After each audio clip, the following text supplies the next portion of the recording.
I guess the first question is just get it out there. The old elephant in the room. You guys are ranked #1 in the country. I mean, I know to y'all that's like, hey, that's great, but to everybody else, that's what they want to hear. So I guess both of y'all just kind of talk a little bit about what it means for you guys to be part of a team, part of a program that is the first in program history to be ranked #1. You want to go? Got it. Well, it's special, you know, and it feels good, but that's not something as a team that we focus on. There's a lot of buzz going around campus with the students and the teachers and everything, but we leave it to them to talk about that. We don't really focus on that. We focus on coming in each week and preparing the way we prepare each week, and we only focus 1 week at a time. We're not looking into the future. We're focusing on this week. We're focusing on the present, and if we take care of Monmouth and we focus each week, then everything else is going to take care of itself.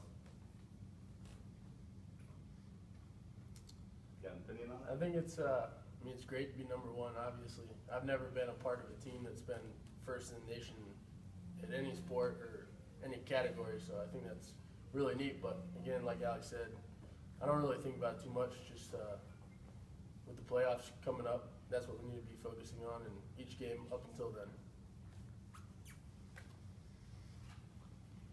All right, I guess let's talk about the game coming up. You guys back home finally, and I know that's something you and Joe talked about coming up here. It's good for this team to finally be home. Yeah, you got 2 straight here. You got Monmouth first. What do you see out of this group that you guys are going to need to take care of Saturday to continue to put those wins together? I think the front 7 is an experienced group. I think they play hard and they know what their assignments are. So the O-line needs to take care of them up front and have the guys in the backfield do their job, and hopefully we'll keep things going. Going in the game, the things I need to focus on is just being able to protect myself, being able to see the coverages, see what the defense is doing, get us in and out of plays that are going to benefit us with the front that they're running or the set with the linebackers that they have in. So just being able to see that defense and read the defense clearly. Do you feel like your group, this offensive group, is starting to gel, starting to come together more so than maybe the last couple of weeks? Because it seems like the last 2 weeks you guys have really put it together with regards to playing the way that you guys expected to play earlier in the season. Yeah, anytime you work on something for a long period of time, you start getting better and better the longer that you work on it. So I feel like during the end of the season, we're starting to come together a little bit better. And as an offense, this is a good time to start gelling as an offense. And I feel like we've picked it up each week, and the only thing to do is progress. Speaking of the line, how valuable has it been the last 2 years to have such a veteran, experienced group that plays almost every game and consistency up front? Just how key has that been to what you do? It's very key having someone like Kevin at center who's very experienced. And him and me being able to communicate together and make the checks that we need to make, me tell Kevin and then him spread the information to the offensive line and point out the points that he needs to make. It's very important, and it's one of the things that's kept us going. Kevin, how much pride do you guys take in those national rankings about the sacks, fewest sacks allowed, and being one of the top teams in the country in that regard?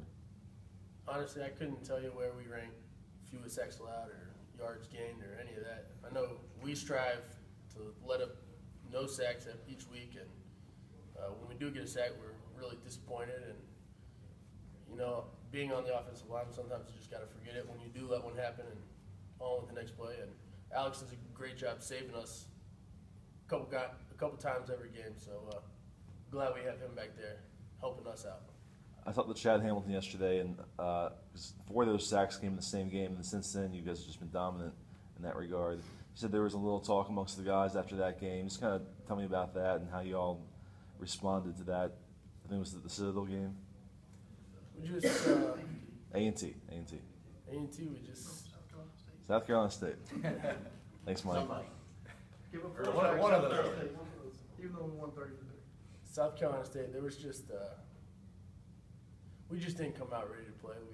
They came out with a couple of looks that we hadn't seen, and our communication up front wasn't perfect like it should have been. And you know, there were just a few missed assignments, and I think we went back to the drawing board and took care of that. And now we all know what we're supposed to do on each set, and we're taking care of our guys. But some of that's on me though. Some of that is being able to see what type of blitz they're bringing and slide the protection the right way. And when I don't slide the protection the right way, then there might be someone coming in free. So it's my job to be able to put the offensive line in the best possible position they can be in to thrive. Kevin, how much have you and Chad put on your shoulders to be responsible for this line and kind of guide the rest of these guys? You're all pretty experienced, but are you taking a little extra responsibility upon yourself when you get out there for practices and things like that? I think earlier in the season, me, Chad, and Mo were trying to help out with Sam and Vogans, just teaching them and trying to explain different looks to them and what to do in certain situations. But as the years progress, I think those guys have really stepped up and figured out what they need to do and how to do it. So it's kind of laid back off our shoulders a little bit as the seasons progress. Just a well-oiled machine now. Yes. And not just this season, but it's been a few years in a row now. You guys have been at this level. What's the defining reason or characteristic for why the line's been so steady and consistent these last few years? 3 reasons: Coach Patno, Coach Covington, Alex Ross. They're just putting us in good position to be able to do our jobs, and that's what it comes down to, being in the right position. And to credit these guys, I mean, they come in with a mindset to give it their all, and they come in with a mindset that they're going to work, and every single day at practice, they're working. They never take a period off. So that's something that I think has helped them over the years. Kevin said, giving up sacks, he was disappointed. I'm sure your body was more disappointed than he was really disappointed in giving up those sacks. Yeah, I think I was pretty sore after the South Carolina State game, so I took it upon me to be able to slide the protections the right way so that I feel better on a weekly basis. Probably a wise decision. So Alex, we hear all the time about you changing plays in the line of scrimmage and how often you audible, but at the same time, your offense, like, it moves. I mean, it's not one of those, I mean, you guys run a lot of plays. Like, how quickly do you have to make that call, like, when you see something? Well, the thing is, the faster we move as an offense, the easier it is to be able to check the plays, because when we're moving fast as an offense, they have to show us their look on defense, because they have to be in a position to be ready to go as soon as we snap the ball. So the faster we're moving, the quicker the defense lines up, and the quicker I am able to see what the defense is doing. And depending on what the defense is doing, I'm making those checks. Whether they're blitzing and playing cover zero, then I'm going to max protect, slide the line, and I'm going to take a shot downfield. So, I mean, really as an offense, the faster we move is the easier I can see the looks. The faster you move, the more they have to adjust to you. Exactly. Adjust to them. Mm-hmm. Working on some playoff beards up there? Oh yeah, no shave November. You guys are bringing up home field though, so it's not like you need the big burly beard for the North Dakotas and Montanas, right? Yeah, I mean, well, North Dakota's got a dome, so Yeah. Well, you still got to get out of the airplane. yeah. Really, Kevin's a little bit far behind. Yeah, he's a little bit. I had an He's- interview He last started week. later. Oh. I had an interview last week, so I had to clean shave for that. Oh, I started a little bit later than the rest of the guys. Chad's, But I'm catching Chad's up. way ahead of us. Started the season.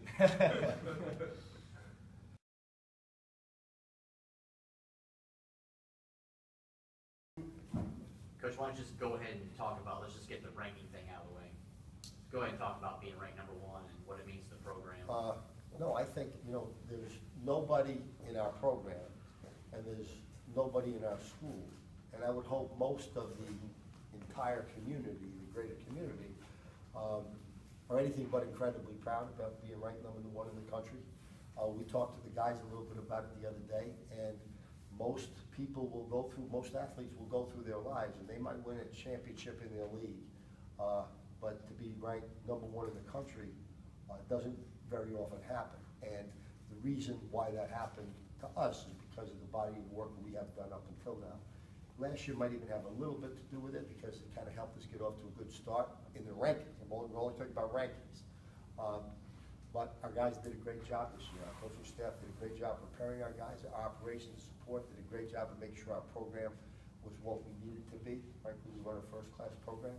And our guys, our players, offensively, defensively, and kicking, we ask them to do. We ask them about giving it their very, very best. That's part of the mission. That's part of BAM. And our guys have done that. And because of that, and because of some other things maybe going on around the country that we had nothing to do with, we got the #1 ranking. So that is something we are incredibly proud of. But having gotten the number 1 ranking, or just breaking into the top 25, or just breaking into the top 10, is not gonna have any impact on us going forward. And our guys, I think, are well aware of that. We didn't get here, we got here by focusing on the things we needed to focus on and not worrying about the things that are outside of our control. So we're very, very proud of this.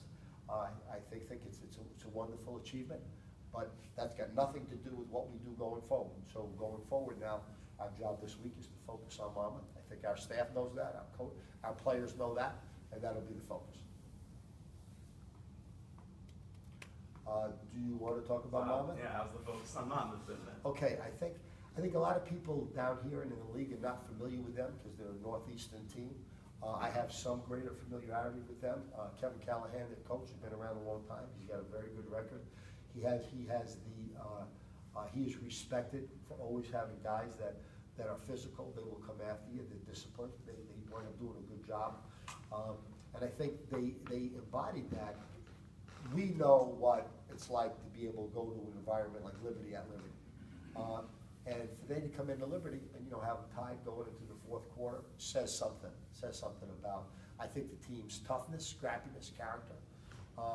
When you look at their offense, defense, and special teams offensively, they're ranked 23rd in the country in passing. They're 2nd in our league in passing. Their quarterback has thrown 18 touchdowns with only 6 interceptions. They have a receiver who's very, very possibly a draft pick as a receiver in the NFL. Defense, they're big, they're tough, they run pretty well, they move to the ball pretty well, they will hit you. They'll pressure you about 15% of the time. They like to mix up their coverages, mix up man, mix up zone, try to disguise those a little bit. Very aggressive in terms of special teams. They'll come after you aggressively on field goals, they'll come after you aggressively on punts. I kind of like that attitude, kind of like that perspective. They're sound in terms of what they do across the board. They give you things to prepare for. We know they're also coming down here, and they're going to play the number 1 team in the country. That's just going to give them, greater, I think, emotional momentum to be able to kind of come down and kind of show what they're made of. But none of that's got anything to do with us. Our focus is on what we're going to do offensively, defensively, and special team in awareness of what they do across each of those 3 phases of the game. They're only at 50 scholarships this year. How do you see that reflected in their depth or just the talent across the field? I'm not able to get a feel for their depth by kind of just watching the normal teams. So I'm watching kind of their first units or whoever's in the game. So that to me is whoever that is. I'm not thinking that's this first team, second team, third team. Well, just in their talent across their lineup. Well, in general though, then what you would do is you recruit as many quality walk-ons as you can to be able to do that. I actually wasn't aware of how many scholarships they had. And so I think having more scholarships will tend, if you do a good job, in terms of recruiting the right guy, will tend to give you more depth. I'm not looking at their depth. Coach, who would you compare Brandon Gill to? Maybe some quarterbacks that we've seen this year or in the past in Big South Conference play. The kid from Gardner-Webb a year ago, before he kind of got banged up a little bit, or before the guys around him got banged up a little bit, throws the ball pretty well. I mean, he was the leading passer in the league in 2012. I'll probably compare him to him. And this kid could throw the ball. This kid was doing a good job throwing the ball. Talk a little bit about the offensive line here and just their maturity over the years. I guess they've really seemed to come to their own. We kind of asked them, are they kind of a well-oiled machine? And at this point, they had said yes. I mean, only allowing less than 10 sacks this year or so. No, I think Pat Covington really does a great job. His family, his in-laws, grew up in Conway, and I think he really does a great job with our offensive line.